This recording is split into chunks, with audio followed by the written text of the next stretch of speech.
It's Mike and Steph, anytime you want. It's the Mike and Steph podcast. Very happy to have him in the studio with us. Louis Tomlinson, welcome to the show. Hello, thanks for having me. Indeed. Of course, Louis Tomlinson, you know him, you love him. His song right now, Bigger Than Me, is a big hit on our station. And if we can get right into it, Louis, I understand that the video for the song shot in Iceland. And tell us about that experience. Like, how did you decide? It was amazing. I've been lucky enough to I've been to Iceland before. The song, in my opinion, Bigger Than Me, it carries a certain level of ambition. It's got one of those kind of big soaring choruses. So I wanted something that kind of matched that visually and something that felt, visually ambitious. And Iceland as a place, it is just beautiful everywhere you look. So it kind of was the most appropriate place to create a video like that. So, Steph, you were possibly thinking about taking your husband to Iceland? He's always wanted to see the Northern Lights, and yeah, I can only imagine you've seen them. And I haven't. I wish I had. No, I've been. I want to say twice or three times now to Iceland, and every time we've been, they're just not showing up for you. It's just it's not been a good time to see him, unfortunately. But yeah, amazing place. They do look amazing. Are you gonna go? Yeah, we're planning it for an anniversary coming up, so probably in the next 2 or 3 years. Nice, nice. Want to plan big anniversary, is it? Is it a big anniversary? Well, next year is 19. Okay, so it's been a while, yeah. Okay, love that. Congrats. I don't look a year over 25. Okay, let's knock it clear. So Bigger Than Me is the first song, of course, off Faith in the Future, which comes out on November 11th. And can you describe your inspiration for the album? Maybe can you give us a hint on some of the musicians that collaborated with you?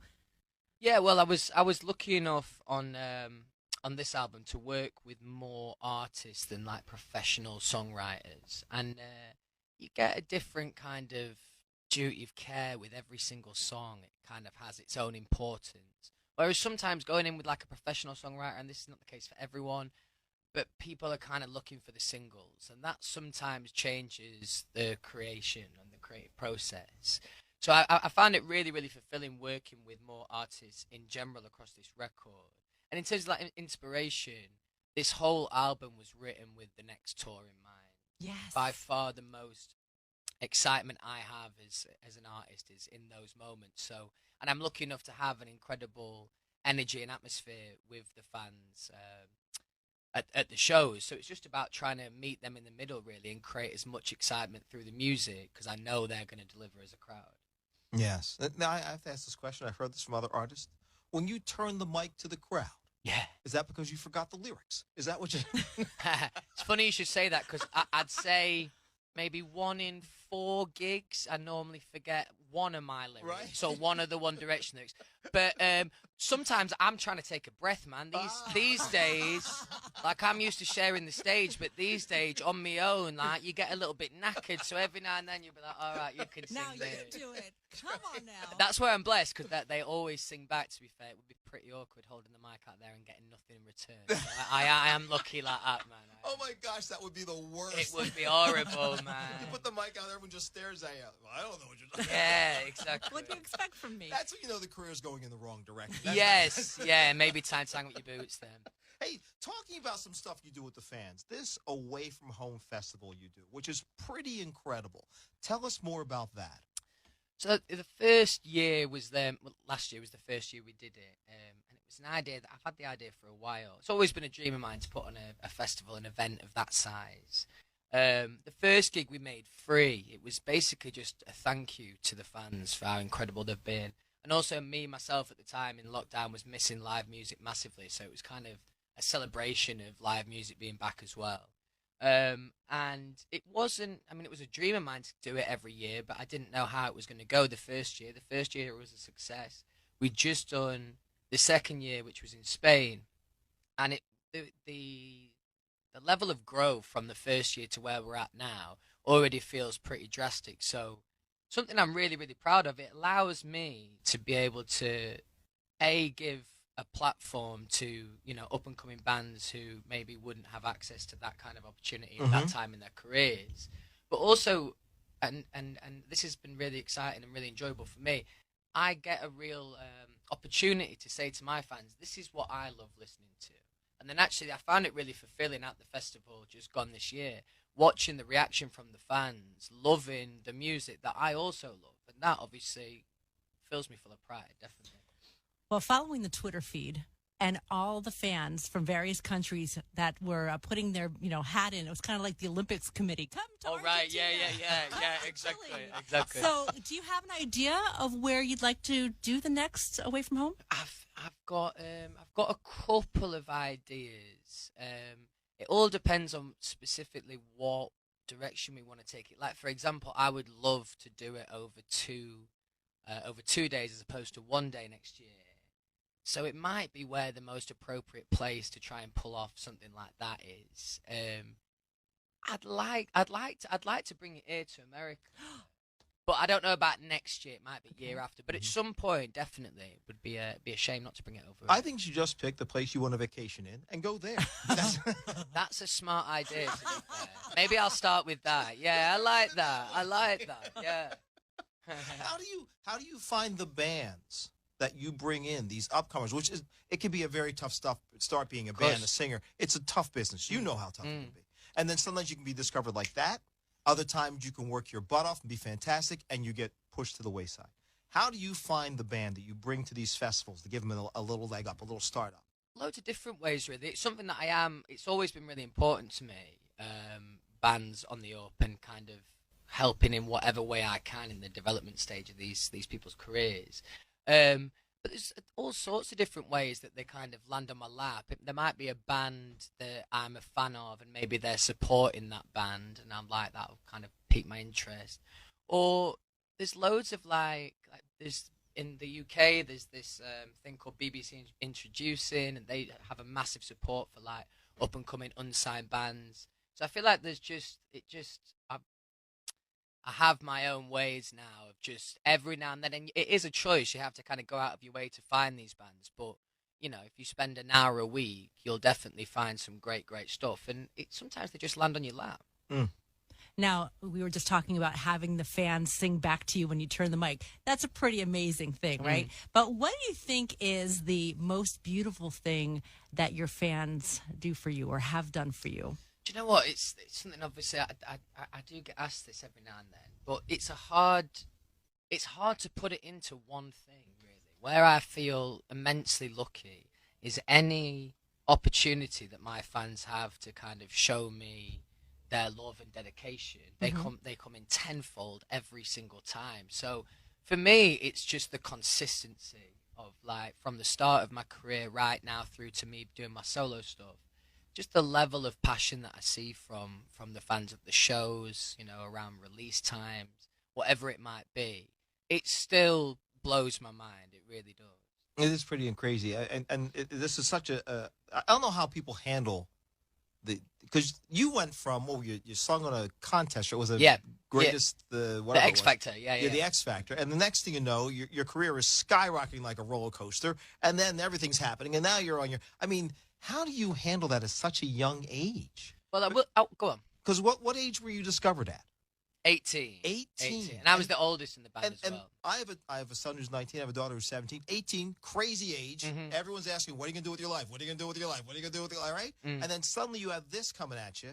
How do you handle that? Well, I will say where we were lucky, and obviously it was a very quick rise for us in the band, but where we were lucky is we had each other, and we often used to speculate when we were younger what it would be like going through this experience on your own. Now, we're all obviously going through it now on our own, but with the experience that we had, obviously, with the band, and also a little bit older now, it was just having, 4 other like-minded people going through the same experience, people that you could actually talk to about what was going on in your life. That helped massively. And I think if you were kind of tackling it on your own, I have a lot of time for every solo artist, especially younger ones, because it does, it can be challenging at times. And that's why it was good to have the other lads to kind of lean on when you needed to. We're talking to Louis Tomlinson. His album Faith in the Future is coming out on November 11th. The single Bigger Than Me you can hear on the station. And, of course, that beautiful video shot in Iceland. I'm doing that because I want to pivot a little bit because we got a lot of questions from fans. So let's start with one that's kind of completely different than music. Who is your favorite football player at the moment?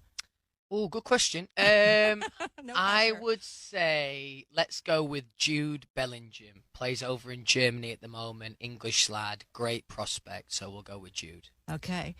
And someone's asking, this is Sarah from Allentown, what is the best topping ice cream combination that you enjoy the most, perhaps? Now, topping or flavor? Because I don't know if she's talking about like sprinkles on top of a flavor, or maybe if you don't do toppings. I don't really do toppings, but mint chocolate ice cream, you're laughing. That's the one. Right, That's the one. right. Yeah. And you can never just have like a little cup. It's got to be like the half a tub at least. Massively, yeah. Rebecca from Maryland chimes in. She says, I wonder if performing live gets a little bit less nerve-wracking as time goes on. And what do you tell yourself before performance to keep your nerves from getting the best of you? And she says, love you, Louie. So that's what Rebecca wants to know. I would. It's a difficult question because you definitely still get nervous before every single gig. I'd say live TV is kind of like 10 times more nerve-wracking than actually a gig. Wow. But I do think that as time goes on, you become more comfortable. And once you build up a consistency where, I've been lucky enough to do my tour show this year like 80 odd times. On the last show, I was still really nervous beforehand, but you've got the muscle memory of 79 shows before that, and you know that you're going to be able to get through it. You know you can do it to a good level. So I think that consistency in time kind of wears away on the nerves a little bit. In terms of what I say to myself before I go on stage, not a lot really. I normally just have a couple of deep breaths and just try and have like 10 seconds to myself in my head just before I walk out. And then, because the thing is, there's nothing you can think in your head, because it's like not very human really to be out there and have that kind of level of attention and hear that amount of screams and whatever it might be. So you've kind of just got to cross your fingers and roll with it. Right, right. So you still get nervous for doing. Oh yeah, man. And I would think in a way that's kind of good. Yeah, well, That energy up, right? Definitely. My vocal coach always says there's not really a big difference in terms of feeling between nerves and excitement. Right. And I think if you didn't get nervous before those situations, I think it would make it all feel a little bit more dull. Right. Yeah, you're actually part of the bored payoff. at that point. It's part of the payoff. Do you feed off the crowd? Like at the crowd, you can feel that energy coming at you. Oh, massively. I mean, like I said, I've done a lot of shows this year, and 90% of the shows beforehand you're raring to go, really excited. There is a small percentage of the shows where you're tired or you might be a bit hungover or whatever it might be. And what is incredible is when you feel like you're not ready for the show and you walk out there and you hit round the face with that incredible adrenaline and all the reaction from the crowd, it's undeniable. So like you really do feed off that energy, and especially in those moments where you really need it, you really feel it. Do you ever sneak into a bar or a pub and do a little karaoke? Do you know what the funny thing about about karaoke is? I really do not like karaoke. No. I'm not gonna lie. The thing is, I'm trying to think of a decent analogy, but there will be one. I just can't think of one on the top of my head. When I spend all my life singing, to go and socially sing on my downtime, it's a little bit excessive. Well, you know what I mean? I enjoy watching everyone else, definitely, but like singing myself, nah, do enough of that in my life. Let's get serious again. Addison wants to know, are you planning on going on tour? If I didn't ask her question, then, Yeah, definitely. It's my favourite part of the job. I'll do as many tours as the fans will have me for, to be fair. So, yeah, definitely. At some point next year, I think we're just finalising all of that. Fantastic. Can we play Charlotte's question? No, we cannot. We cannot. So we're having some technical difficulties with the machine. And, okay, I'm just going to pretend to be Charlotte from Arizona. Oh, perfect. great. Have you got the accent? Here we go. Hi, this is Charlotte from Arizona, and I am such a big fan. I was wondering, well, I want to paint my nails. What color do you think I should use? Great question. Thank you. What colour do I think you should use? Sounds like a question for yourself, really. Whatever you think suits you. I've got no idea. I've never painted me nails, so I don't know. Well, Louis, what is your favorite color? Because maybe I'll paint it that color. Let's go red. Good answer. And there you go. So, with Very nice, that, very thank nice, you. very nice, That very was, nice. that that was in acting, mind, by the way. you know, You really brought the The life. next, That was the amazing. next one I'm going to charge. What are some of the more unusual questions that fans have asked you, if you can even answer that question? What did I get asked the other day in an interview? And I don't know if it was a fan question or not. Who's the nicest smelling person you've ever met? That's what I was asking. Well, Wow. And I don't go around smelling people. You know what I mean? So I got an idea, man. Yeah, there often is some more random questions. My least favourite question in the world is when people ask if I was a superhero, what would my superpower be? Oh, I'll that's just rip that one of up. Mike That was Kelly's. nice. Yeah, favorites. yeah, nice, Well, that nice, was- nice. Honest to goodness, that's one of his go-tos. That is I'm not so what I never asked that question in my entire life. Listen, I got some quick questions for you. Uh-oh. Cat or dog? Oh, dog. Dog. Do you have dogs at home? I do. I have 2 dogs. I'm not a big fan of cats. No. Don't trust them. Okay. Me All right. neither. I think that's shit. The other one slipped my mind. It was the dog question, the cat questions, or You something know why else. it slipped his mind? Because it was the superhero It was not the question. superhero question. Yeah, exactly that, He's like, oh, there's exactly. a question Yeah, out, now yeah, I can't do it. yeah. It's busted now. So I'm stuck on that now too. Faith in the Future album comes out on November 11th, which by the way is my birthday, Louis, just saying. Very nice. Bigger Than Me is the song you can hear right now on B104, and we're still waiting to hear when the next Away From Home festival is going to happen in 2023. What do you do in your downtime?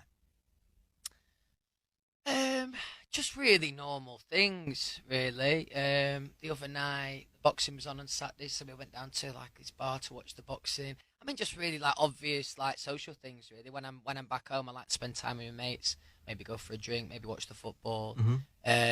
Just pretty normal stuff. I watch a lot of rubbish TV. Yeah. Yeah. Anything you want? Any reality show you want to talk about? Anything like that? I've not got much time for any reality show, ironically, although I came up through one with the X Factor. But other than that, got no time for them.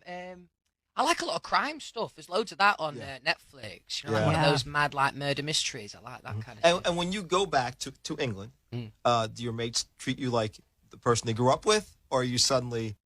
Oh, they yeah. When I'm with my mates, like obviously, like it's obviously as we grew up. It's like together. nothing changed. Yeah, it's got to be that because like it'd be dead weird if they treat Yeah. me any other way. Of course, to be fair. they're passing you the bill now, so that's not nice. But besides that, Exactly that. Yeah, exactly. And if I can end with this question, this came in from a fan on Twitter as well. How would you like to be remembered in the future? That's a big question. Yeah. As an artist, as a person, I suppose it kind of fits both. I'd like people to remember me as doing the right thing by people 9 times out of 10. I always try and do the right thing by people. So yeah, that'd be nice. Louis Tomlinson, thank you so much for joining us in studio. Thanks a lot for having me. Cheers. And we will be putting in our request for the next Away From Home here in Allentown, Bethlehem area. I think it's nice that he's dropping his album on your birthday. That's Isn't nice. that so That's great? Very nice. It's a nice gift, isn't it? Yeah, Yeah. You're It's a welcome. gift You're that keeps welcome. on giving, yeah, by the way. you're welcome. Thank you, Louis. Thanks a lot.